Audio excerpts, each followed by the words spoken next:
देवालय साकार जाहले, तत्व ईश्वरी तेथ वसे.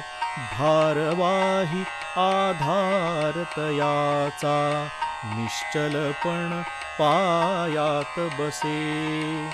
तेज ईश्वरी साठवताना, डोळे भरुनी हृदयात.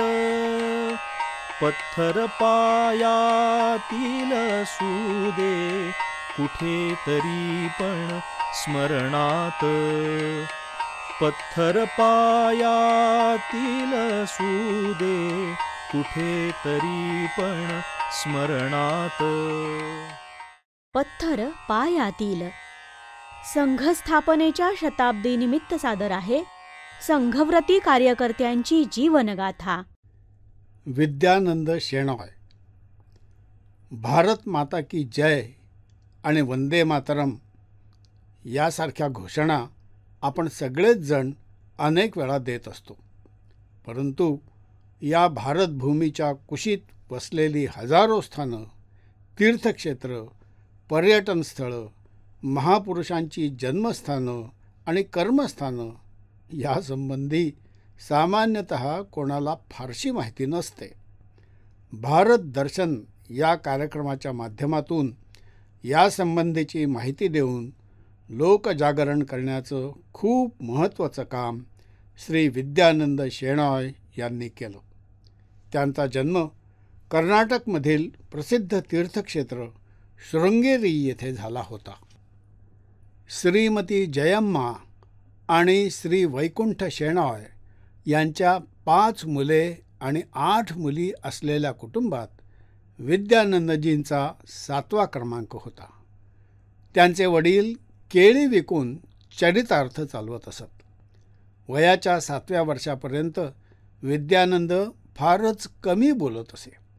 कुणीतरी सांगितल्यावरून त्यांची आई जुना मध आणि वचा नावाची वनस्पती यांचं मिश्रण करून सकाळच्या वेळी त्यांच्या गळ्यावर त्याचा लेप लावत असे. या औषधाने आणि माँ शारदाच्या कृपेने त्यांचा आवाज मोकळा झाला. भारत दर्शन कार्यक्रमाच्या प्रचंड लोकप्रियतेनंतर त्यांची आई म्हणाली की माझा मुलगा पुढे इतकं बोलेल याची मी कल्पनाच केली नव्हती. ज्योतिषांनी विद्यानंद याला पाण्यापासून धोका आहे असं सांगितलं होतं. परंतु तुंगभद्रा नदीच्या काठावर बसून राहण्यात त्यांना खूप आनंद वाटत असे. एकदा नदीत अंघोळ करत असताना ते बुडता बुडता वाचले. B.Com परीक्षा उत्तीर्ण झाल्यावर ते बँकेत नोकरी करू लागले. परंतु तिथे त्यांचं मन काही रमेना. म्हणून नोकरी सोडून ते एका डॉक्टरांकडे मदतनीस म्हणून काम करू लागले. याच दरम्यान त्यांचे मोठे भाऊ डॉक्टर उपेंद्र शेणॉय राष्ट्रीय स्वयंसेवक संघाचे प्रचारक बनले. आणीबाणीच्या काळात भूमिगत काम करत असताना ते पकडले गेले आणि 15 महिने त्यांना तुरुंगवास घडला. बाहेर आल्यानंतर त्यांनी CA परीक्षा उत्तीर्ण केली. त्यांचे एक मोठे भाऊ व्यवसायानिमित्त हैदराबाद येथे राहू लागले. हळूहळू संपूर्ण परिवार हैदराबादला स्थलांतरित झाला.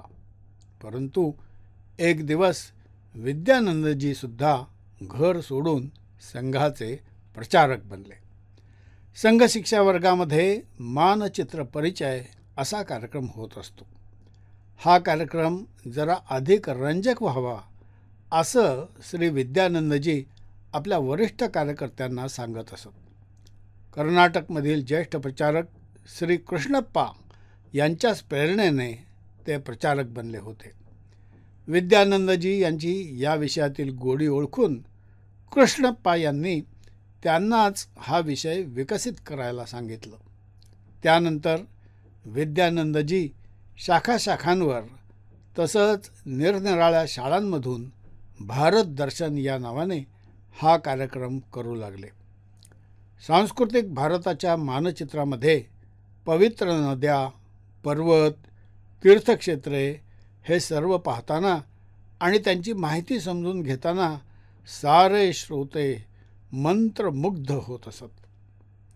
काही काळानंतर बंगळुरू येथील राष्ट्रोत्थान परिषद या संस्थेचं काम त्यांच्यावर सोपवण्यात आलं. तोपर्यंत मानचित्र परिचयाचा हा कार्यक्रम संपूर्ण कर्नाटकमधील गावागावात लोकप्रिय झालेला होता. अगदी पोलीससुद्धा आपल्या साऱ्या कुटुंबियांना बरोबर घेऊन स्वतंत्रपणे याचे कार्यक्रम आयोजित करू लागले. पुढे जसजशी या कार्यक्रमाची संपूर्ण देशभरातून मागणी होऊ लागली तसतशी त्यांनी हिंदी आणि इंग्रजी भाषेतून सुद्धा या विषयाची मांडणी सुरू केली. आपल्या कोकणी या मातृभाषेत तर ते अस्खलितपणे बोलत असत. भारत दर्शनच्या 50,000हून अधिक कॅसेटची बघता बघता विक्री झाली.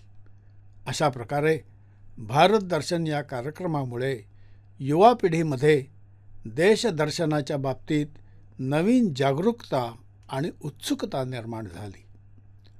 परंतु अचानकपणे त्यांच्या डोक्यात वेदना सुरू झाल्या.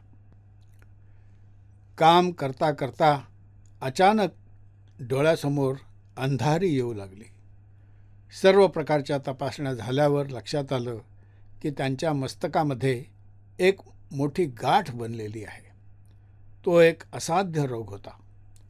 तज्ज्ञ डॉक्टरांच्या सल्ल्यानुसार 2 वेळा शस्त्रक्रिया झाली, परंतु फारशी सुधारणा झाली नाही आणि वेदना तर वाढू लागल्या.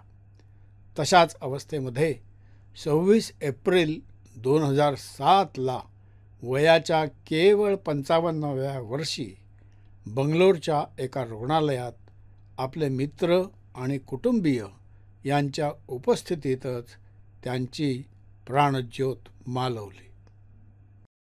पत्थर पायातील असू दे कुठे तरी पण स्मरणात